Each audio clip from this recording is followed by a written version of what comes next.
नमस्कार दोस्तों, सफलता गुरु के ऑनलाइन प्लेटफॉर्म पर फिर आपका स्वागत। जैसा कि हम डेली करंट अफेयर्स लेकर आते हैं, आज भी फिर करंट अफेयर लेकर आए हैं। तो वक्त ना खराब करते हुए चलते हैं अपने पॉइंट्स पे, करंट अफेयर्स पे कि क्या चल रहा है। ठीक है, देखते हैं पहले पॉइंट्स के बारे में। देखते हैं कि पहला पॉइंट्स क्या है हमारा। पहला पॉइंट्स है, आप सभी न्यूज में सुन रहे होंगे कि गो फर्स्ट एयरलाइन जो है वो दिवालिया हो गई है। दिवालिया हो गई है या उसकी वो उड़ान नहीं भर रही है अभी, है ना। तो गो फर्स्ट एयरलाइन के इंसॉल्वेंट होने का कारण क्या है दोस्तों, कि जो इनका इंजन प्रोडक्शन हो रहा था वो एक तो बहुत लेट हो रहा था और दूसरा उसमें खर्चा ज्यादा आ रहा था। और आपको पता है कि जब इंजन का प्रोडक्शन लेट होगा और खर्चा ज्यादा आएगा और इतनी कमाई नहीं होगी तो कोई भी कंपनी दिवालिया घोषित हो ही सकती है। ठीक है, तो इस कंपनी ने बोल दिया है कि भाई हमारे पास अब इतना पैसा नहीं है कि हम इस कंपनी को रन कर सके, तो उन्होंने अपने आप को दिवालिया घोषित कर दिया है। रीजन रहा है इंजन टाइम पे ना बन पाना और दूसरा खर्चा ज्यादा आना। और तीसरा एक और बात है दोस्तों, एक चीज और ध्यान रखनी है, एटीएफ का मतलब होता है aviation turbine fuel. Aviation turbine fuel जो होता है, ये जितने भी एरोप्लेन होते हैं उनके लिए एक अलग फ्यूल होता है। तो उसमें भी इनको बहुत ज्यादा महंगाई पड़ रही थी, खर्चा ज्यादा हो रहा था इनका इसमें, तो इसी कारण से कंपनी दिवालिया घोषित कर दिया है कंपनी ने। तो याद रखना है, गो फर्स्ट एयरलाइन है जो इंसॉल्वेंट अपने आप को घोषित कर चुकी है। ठीक है, ये देखिए, आपको पता होगा न्यूज में हर रोज यही चर्चा चल रही है। आगे देखते हैं, अगले क्वेश्चन की ओर चलते हैं, अगले पॉइंट की ओर चलते हैं। देखो दोस्तों, ये पॉइंट्स मैं क्वेश्चंस ना लाके पॉइंट्स इसलिए लेकर आता हूं आप लोगों के लिए, ताकि आप कान में लीड लगाओ, आराम से सुनो एज अ न्यूज की तरह। और ये चीजें जैसे सुनोगे आप तो ये चीजें आपके दिमाग में रहेगी कि गो फर्स्ट एयरलाइन के बारे में बताया था और उसको इंसॉल्वेंट हो गई है, उसने अपने आप को घोषित कर दिया है। रीजन रहा है इंजन जल्दी ना बन पाना, फिर फ्यूल, है ना। और एक बात और ध्यान रखना दोस्तों कि 40, 30, 35 से 40% खर्चा जो होता है ना एयरलाइन का, वो फ्यूल में ही होता है। ठीक है, फ्यूल में ही सबसे ज्यादा खर्चा होता है इनका, क्योंकि फ्यूल इनको महंगा पड़ता है। तो दूसरा देखते हैं आरबीआई का गोल महंगाई को लेकर। देखो आरबीआई एक गोल सेट कर रखा है आरबीआई ने, 4+-2। ये आपको याद रखना है, क्वेश्चन आ सकता है आपका, 4+-2। इसका मतलब क्या होता है, आरबीआई ने गोल सेट कर रखा है कि महंगाई 2% से तो कम ना हो और 6% से ज्यादा ना हो। इसका मतलब ये है, लेकिन अभी 3-4 सालों से महंगाई जो थी दोस्तों वो 6% से भी ज्यादा ऊपर कूद रही थी, गोल से ऊपर कूद रही थी। इस कारण से महंगाई रेट ज्यादा बढ़ता जा रहा था हमारे देश में। लेकिन अभी मार्च और अप्रैल के सर्वे के अकॉर्डिंग देखा गया है, मई का सर्वे तो अभी आपका जून में आएगा, ठीक है, मंथ के लास्ट में आएगा। तो मार्च और अप्रैल के सर्वे के अकॉर्डिंग देखा गया है कि ये जो महंगाई रेट था ये आपका 6.45 जो जा रहा था आपका, उससे कम हो गया, अब 4.7% हो गया है। मतलब कि अब जो आरबीआई की गाइडलाइन थी ना दोस्तों महंगाई को लेके, कि गोल था कि 2 से 6 के बीच में होना चाहिए, तो 2 से 6 के बीच में 2 महीने से चल रहा है। ठीक है, तो इसका मतलब है कि महंगाई रेट अब धीरे धीरे धीरे धीरे होके महंगाई धीरे धीरे कम होती चली जाएगी। ठीक है, तो यही यहाँ पे सब मेंशन किया है कि महंगाई को लेकर 4+-2 ही रहता है, आरबीआई का गोल रहता है महंगाई को लेके। ऐसा क्वेश्चन आ सकता है कि आरबीआई का गोल महंगाई को लेके कितना रह सकता है। ऑप्शन में एक ये वाला ऑप्शन हो सकता है, एक ऑप्शन हो सकता है आपको 4+-1, ऑप्शन हो सकता है आपका 6+-2। तो हमें याद रखना है 4+-2, मतलब इसमें 2 से कम नहीं होगा और 4 और 2 6 से ज्यादा नहीं होगा। ठीक है दोस्तों, अगले पॉइंट की ओर बढ़ते हैं। अगला पॉइंट हमारा क्या कहता है, अगला पॉइंट कहता है दोस्तों, देखते हैं, मिनिस्ट्री ऑफ होम अफेयर्स ने मॉडल प्रिजनर एक्ट 2023 को तैयार किया है। ये मैंने आपको भी बताया था कि ये जो कानून था, किसका कानून था, प्रिजनरों को लेके। प्रिजनर कहां पे रहते हैं, हमारे जेल में। तो जेल में ये जो कानून चल रहा था ये 130 साल पुराना अंग्रेजों का कानून था जेल के कैदियों के लिए। लेकिन अब मिनिस्ट्री ऑफ होम अफेयर्स ने इसको चेंज किया है। चेंज करने के बाद एक नए कानून को लेकर आए हैं और बहुत सारी इसमें अलग अलग व्यवस्थाएं की गई हैं। जैसे जेल के जो स्टाफ हैं वो फोन का यूज नहीं करेंगे जेल के अंदर। दूसरा, हर जगह सीसीटीवी कैमरे होने चाहिए। तीसरा, जो कैदी अच्छी तरीके से बर्ताव कर रहा है उसको जो सीसीटीवी के द्वारा देखा जा रहा है, बड़े ऑफिसर जो देख रहे हैं, उसकी सजा में भी माफी होगी। और भी बहुत सारे, जैसे पहले जो क्रिमिनल होते थे उन लोगों के घर में अगर कोई फंक्शन होता था तो फंक्शन में उन लोगों को छूट नहीं मिलती। छूट मतलब उन्हें जाने नहीं दिया जाता था फंक्शनों में। लेकिन अब ऐसी व्यवस्था भी की गई है कि भाई अगर फंक्शन में उस व्यक्ति का होना जरूरी है तो उस व्यक्ति को छूट भी दी जाएगी कि 1 या 2 दिन के लिए उसको प्रेजेंट भी हो सकता है वो बंदा। फिर पैरोल में भी छूट दी गई है। ठीक है दोस्तों, तो ये सारी व्यवस्थाएं की गई हैं। तो हमें ध्यान रखना है, क्वेश्चन इंपॉर्टेंट हो सकता है एग्जाम के पॉइंट ऑफ व्यू से, कि अभी मिनिस्ट्री ऑफ होम अफेयर्स ने एक नई व्यवस्था की है, जेल में 130 साल पुराना कानून को चेंज किया है। और वो कौन सा एक्ट था?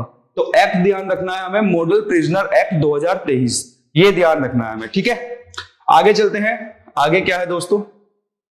आगे है, देखिए दोस्तों, जिनको भी अगर फॉर्म फिल करना है, जिनकी एज के according, RBI officers grade B recruitment अब आ चुका है, इसकी जॉब वैकेंसी आ चुकी है। मिनिमम एज है इसकी 21 साल और मैक्सिमम एज है दोस्तों 30 साल। और आप एग्जाम जो फॉर्म फिल कर सकते हैं, वो फॉर्म फिल करने की डेट है 9/6/2023 और 9/5/2023 को ये चालू हुए थे, 9/6/2023 को ये बंद हो जाएंगे। तो जिस भाई को करना है वो कर सकता है। दूसरा है CRPF sub inspector group B and ASI assistant sub inspector. Application चालू हुई है 1/5/2023 को, लास्ट डेट है इसकी दोस्तों 21/5/2023 को। ठीक है, और एज क्या है इसकी?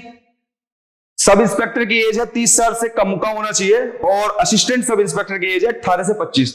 जो भाई एलिजिबल हो वो भर सकता है, जिसका मन है कि उसको सीआरपीएफ में जाना है, और जिसका मन है आरबीआई का, वो आरबीआई की फॉर्म फिल कर सकता है। ठीक है, आगे देखते हैं आगे क्या है।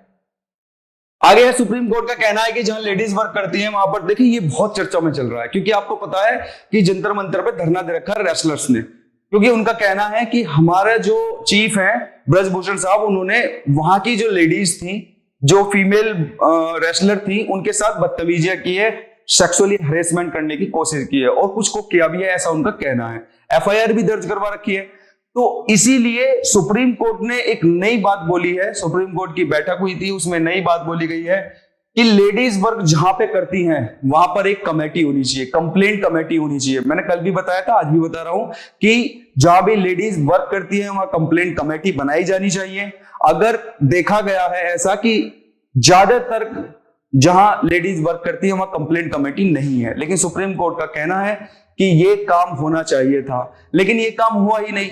सुप्रीम कोर्ट का ये भी कहना है कि हमारे पास एक एक्ट है, पोश एक्ट, लेकिन उस पोश एक्ट का कोई काम ही नहीं हो रहा। उसको तो ऐसा ले रखा है पोश एक्ट को कि इस कान से लिया दूसरे कान से निकाल दिया, जबकि सुप्रीम कोर्ट की गाइडलाइन के अनुसार पोश एक्ट के according prevention of women from sexual harassment, इसके अकॉर्डिंग सुप्रीम कोर्ट का कहना यह है कि हर एक कोई भी कंपनी है, कोई भी फेडरेशन है, वहां पर कमेटी होनी चाहिए, लेकिन यहां पर कमेटी नहीं है।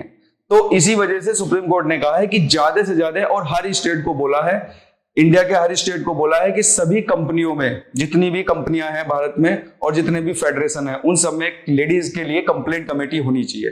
ठीक है, और इसकी रिपोर्ट भी मांगी है कि 2 महीने के अंदर अंदर ऐसा हो जाना चाहिए। और साथ ही साथ जितने भी स्पोर्ट्स फेडरेशन हमारे भारत में है, उन सब से भी रिपोर्ट मांगी गई है 2 महीने के अंदर ही, कि आप बताइए कि आपके फेडरेशन में कंप्लेंट कमेटी है या नहीं है, और नहीं है तो बनाओ उसको। ठीक है, तो ये इंपॉर्टेंट बात है कि सुप्रीम कोर्ट का कहना है लेडीज के लिए कंप्लेंट कमेटी होनी चाहिए हर एक, भारत की हर एक कंपनी में जहां लेडीज वर्क करती हैं, और फेडरेशन में भी, स्पोर्ट्स फेडरेशन जितने भी हैं। ठीक है, तो ये हमें याद रखना है। अगले पॉइंट की तरफ चलते हैं। अगला पॉइंट है union ministry of petroleum. Important question है दोस्तों, इसमें से एक क्वेश्चन आ सकता है, और नहीं भी अगर किसी कारण से आया तो आपको पता होना चाहिए कि हमारी 8 इंडस्ट्री हैं जो मेन इंडस्ट्री हैं भारत में। 8 इंडस्ट्री है, मेन इंडस्ट्री है। हमें पता होना चाहिए सबसे ज्यादा परसेंटेज किस इंडस्ट्री का है, सबसे कम परसेंटेज किस इंडस्ट्री का है। तो union ministry of petroleum and natural gas के द्वारा एनर्जी ट्रांजिशन एडवाइजरी कमेटी बनाई गई है, और उसने बोला है कि जितने भी डीजल इंजन हैं वो 2027 तक खत्म कर देने चाहिए, इलेक्ट्रिक व्हीकल चालू करने चाहिए, और उन एरियो में जहां पे आबादी 10 लाख है या उससे ज्यादा है, वहां पे तो इलेक्ट्रिक व्हीकल ही यूज में आने ही चाहिए। ये ऐसा बोला गया है, और ऐसा हो भी जाएगा 2027 तक। ठीक है, अब हम बात करते हैं, अच्छा इंडिया का गोल और है, इंडिया एक गोल सेट करके बैठी है कि प्रदूषण फ्री हो जाएंगे। नेट जीरो गोल का मतलब है कि वो बिल्कुल जीरो हो जाएगा गोल, कि भारत के द्वारा कोई भी प्रदूषण नहीं होगा। क्योंकि आपको पता होगा एक सर्वे हुआ था, उस सर्वे में पता लगा कि भारत 5वें नंबर पे आता है प्रदूषण फैलाने में। ठीक है, तो उसके अकॉर्डिंग नेट जीरो गोल 2070 तक रखा गया है कि 2070 तक Bharat net zero goal achieve कर लेगा। इसका मतलब प्रदूषण फ्री हो जाएगा। और उसी के साथ मैं आपके लिए एक स्टैटिक तौर पे एक चीज भी लेकर आया हूं। ये आपको पता होना चाहिए भारत में कितनी टॉप इंडस्ट्री है। तो टोटल 8 टॉप इंडस्ट्री हैं, जिसमें coal, crude oil, natural gas, refinery, steel, cement, fertiliser, electricity. और इसमें इन सब में सबसे बड़ा जो परसेंटेज है वो है आपका रिफाइनरी का, ठीक है, कच्चे तेल का। वो रिफाइनरी का मतलब रिफाइन करना उसको, एक होता है ना कच्चा तेल जो होता है उसको रिफाइन करके मार्केट में लेकर आना, रिफाइनरी का। और दूसरा सबसे ज्यादा जो आपका परसेंटेज है वो रिफाइनरी का, और सबसे कम परसेंटेज आपका फर्टिलाइजर का। तो आपको पता होना चाहिए, क्वेश्चन आ सकता है कि भारत में जो टॉप इंडस्ट्री है उसमें सबसे ऊपर कौन सी आती है। तो आपको याद होना चाहिए रिफाइनरी। सबसे निचली कंपनी कौन सी आती है टॉप 8 कंपनीज में से इंडिया में, वो है हमारी फर्टिलाइजर की, ठीक है। तो ये हमें पता होना चाहिए। अगली ओर देखते हैं आगे क्या है दोस्तों। ये भी ध्यान रखना है हमें कि नेट जीरो गोल कितने वर्ष तक का बना रखा है। 2070 में नेट जीरो गोल अचीव कर लेंगे। ये भी पता होना चाहिए कि कौन सी कंपनी मतलब कौन सी कंपनी का परसेंटेज ज्यादा है, कौन सी इंडस्ट्री का परसेंटेज ज्यादा है, कौन सी इंडस्ट्री का परसेंटेज कम है। दो ही चीज याद रखनी है आपको। याद रखना रिफाइनरी 28% है, 28 पॉइंट समथिंग, और आपका जो है फर्टिलाइजर का है, फर्टिलाइजर का 2.75 समथिंग इतना ही है, ठीक है। तो सबसे कम आपका फर्टिलाइजर, सबसे ज्यादा आपका रिफाइनरी। आगे देखते हैं लेफ्टिनेंट गवर्नर। आप लोग देख रहे होंगे कि अखबार में एक बड़ी चर्चा चल रही है कि दिल्ली में एलजी और जो हमारे यहाँ के दिल्ली के चीफ मिनिस्टर हैं श्री अरविंद केजरीवाल जी, तो उन्होंने केस डाल रखा था। अरविंद केजरीवाल ने ये केस 2018 में ही डाल दिया गया था सुप्रीम कोर्ट में। और ये केस चल रहा था कि यहाँ के जो आईएएस ऑफिसर है उनके ट्रांसफर से रिलेटेड। तो एलजी लेफ्टिनेंट गवर्नर जो किसके अंडर में काम कर रहा है, वो काम कर रहा है सेंट्रल गवर्नमेंट उसको ऑर्डर दे रही है कि भाई आप इस तरीके से ये मतलब जितनी भी दिल्ली में जैसे लैंड, पुलिस और पब्लिक ऑर्डर, ये 3 चीज जो है एलजी के अकॉर्डिंग चलती है। और एलजी किससे ऑर्डर लेता है, वो लेता है सेंट्रल गवर्नमेंट से, ठीक है। तो यहां पे क्या हुआ है दोस्तों, यहां पे हुआ है कि 2018 में एक केस डाला गया था, और केस ये था कि जितने भी यहाँ दिल्ली में आईएएस ऑफिसर है उनकी ट्रांसफर की जो अथॉरिटी है, जो पावर है, ट्रांसफर करने की पावर है, वो एलजी के हाथ में रहे या दिल्ली के सीएम के हाथ में रहे। लेकिन सुप्रीम कोर्ट का ये कहना है, अब जब ये बात हुई है तो सुप्रीम कोर्ट का कहना है, ये बेंच बैठी थी उसमें बोला है सुप्रीम कोर्ट ने कि आप एक बात बताइए कि दिल्ली की जनता ने, यहाँ लेजिस्लेटिव असेंबली है और दिल्ली की जनता ने यहाँ के सीएम को चुना है, तो ये अधिकार तो दिल्ली के सीएम के पास ही होना चाहिए कि आईएएस ऑफिसर का ट्रांसफर कहाँ करना है, कहाँ नहीं करना।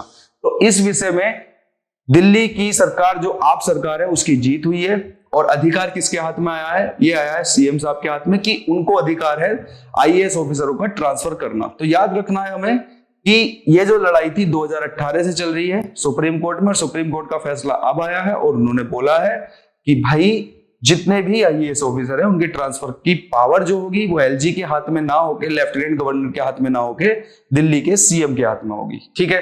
पहला पॉइंट तो आपको ये याद रखना है। दूसरा पॉइंट याद रखना है कि दिल्ली में आपकी लेजिस्लेटिव असेंबली भी है, दिल्ली यूनियन टेरिटरी भी है, और भारत में मैंने आपको बता रखा है कि 8 यूनियन टेरिटरी हैं। तो 8 यूनियन टेरिटरी में आपको याद रखना है किस यूनियन टेरिटरी में लेजिस्लेटिव असेंबली भी है, किस यूनियन टेरिटरी में लेजिस्लेटिव असेंबली भी है, और वहां पे लेफ्टिनेंट गवर्नर भी है। तो यहां मैंने मेंशन कर रखा है पुदुचेरी में आपका लेजिस्लेटिव असेंबली भी है और लेफ्टिनेंट गवर्नर भी है।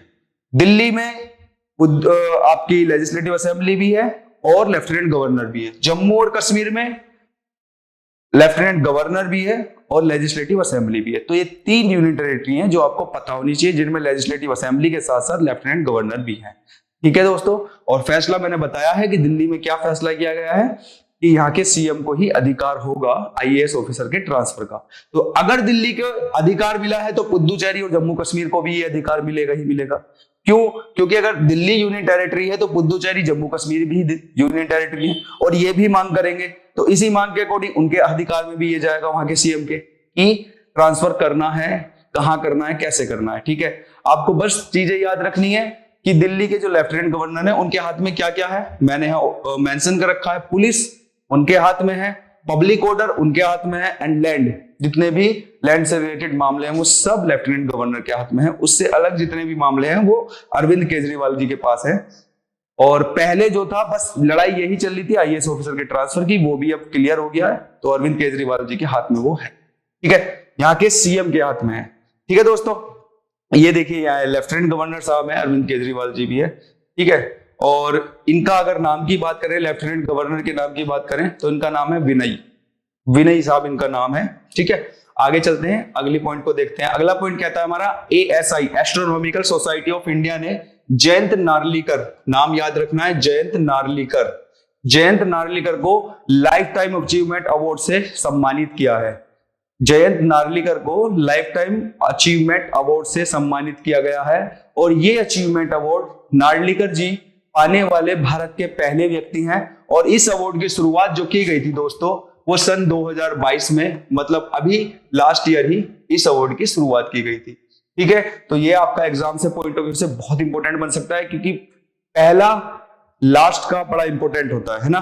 तो पहली बार ये बना है लाइफ टाइम अचीवमेंट अवार्ड। और इस अचीवमेंट अवार्ड का नाम भी देख लीजिए, गोविंद स्वरूप अचीवमेंट अवार्ड का नाम है Govind Swarup life time achievement award. किसको मिला है? नार्लिकर साहब को मिला है, पहली बार भारत के किसी व्यक्ति को मिला है। ये अवार्ड की शुरुआत कब की गई थी? अवार्ड की शुरुआत की गई थी 2022 में। अच्छा, नार्लिकर जी ने एक और पुणे में एक यूनिवर्सिटी बनाई है जिसका नाम है inter university centre for astronomy and astrophysics. तो ये भी आपको याद रखना है, ठीक है। तो चलते हैं अगले क्वेश्चन की ओर। याद रखना है जयंत नार्लिकर जी को अवार्ड मिला है, कौन सा? Govind Swarup life time achievement award. Life time achievement award का पूछ सकते हैं वो कि इस अचीवमेंट अवार्ड का नाम क्या है, पूछ सकते हैं कब स्टार्ट हुआ, किस 2022 में, पूछ सकते हैं किसको मिला, जयंत नार्लिकर जी को, पूछ सकते हैं पहली बार किसको मिला, पहली बार भी जयंत नार्लिकर जी को ही मिला, ठीक है। आगे देखते हैं, आगे क्या है, ये जयंत नार्लिकर जी है, देख सकते हैं आप लोग, ठीक। आगे चलते हैं, आगे क्या है दोस्तों? आगे है ऑल इंडिया फेडरेशन। अच्छा क्वेश्चन बन सकता है, बहुत अच्छा। ऑल इंडिया फेडरेशन फुटबॉल के प्रेसिडेंट जिनका जन्म हुआ था दोस्तों 23 अक्टूबर 1937 में इनका जन्म हुआ था। कब हुआ था? 23 अक्टूबर 1937 में इनका बर्थ हुआ। और ये क्या थे?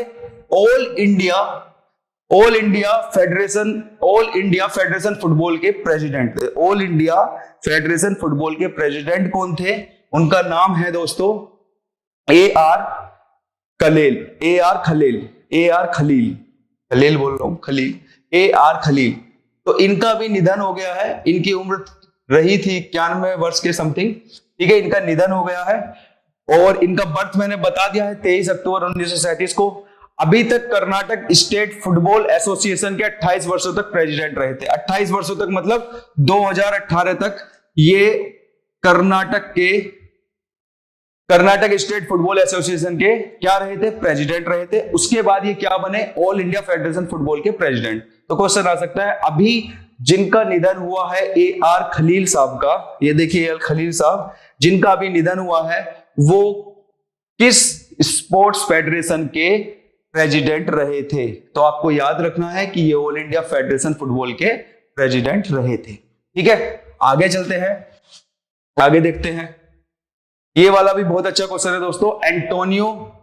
एंटोनियो कार्बेजाल का निधन हो गया है। एंटोनियो कार्बेजाल कौन थे? एक फुटबॉलर थे, कहां के? मैक्सिको के। एंटोनियो कार्बेजाल मैक्सिको के फुटबॉलर थे, मैक्सिको के गोलकीपर थे और ऐसे फुटबॉलर थे जिन्होंने लगातार 5 बार वर्ल्ड कप खेला है। लगातार 5 बार इन्होंने फुटबॉल का वर्ल्ड कप खेला है।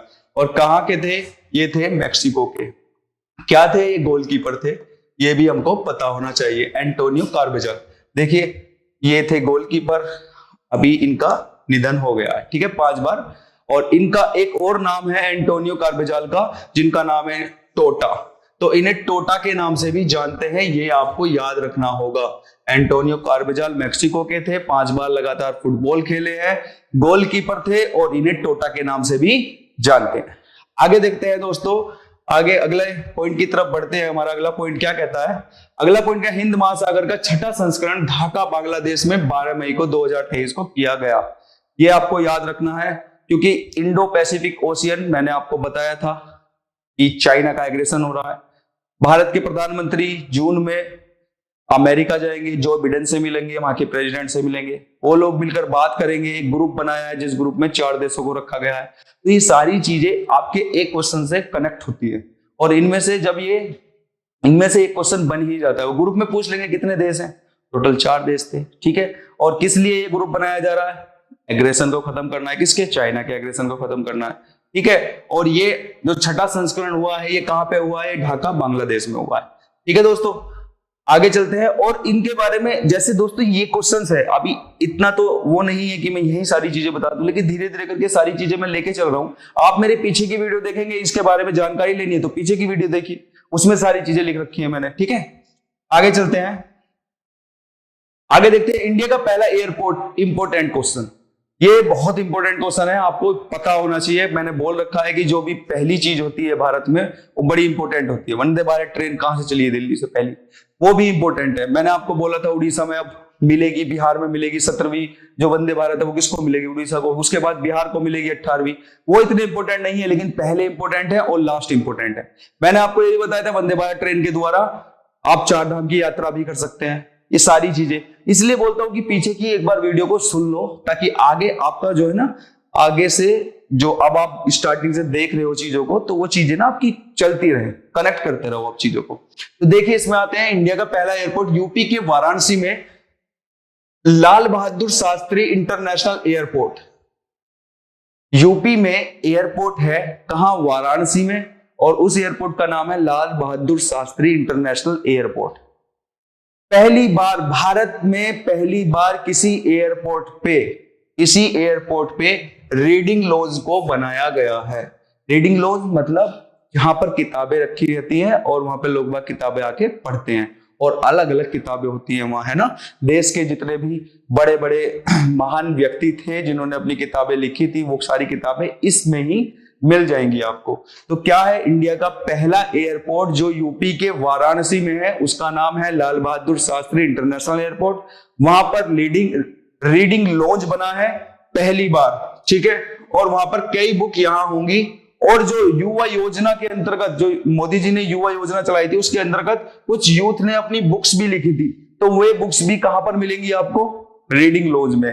किसके रीडिंग लॉज में, लाल बहादुर शास्त्री इंटरनेशनल एयरपोर्ट। कहां पर है, वाराणसी में। वाराणसी कहां है, उत्तर प्रदेश में। क्या है, रीडिंग लॉज भारत का पहला एयरपोर्ट पे स्थित एक संग्रहालय है, ठीक है।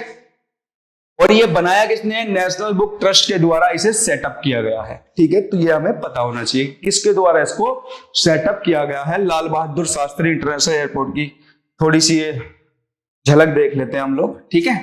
आगे चलते हैं, अगली तरफ देखते हैं अगला क्वेश्चन क्या है।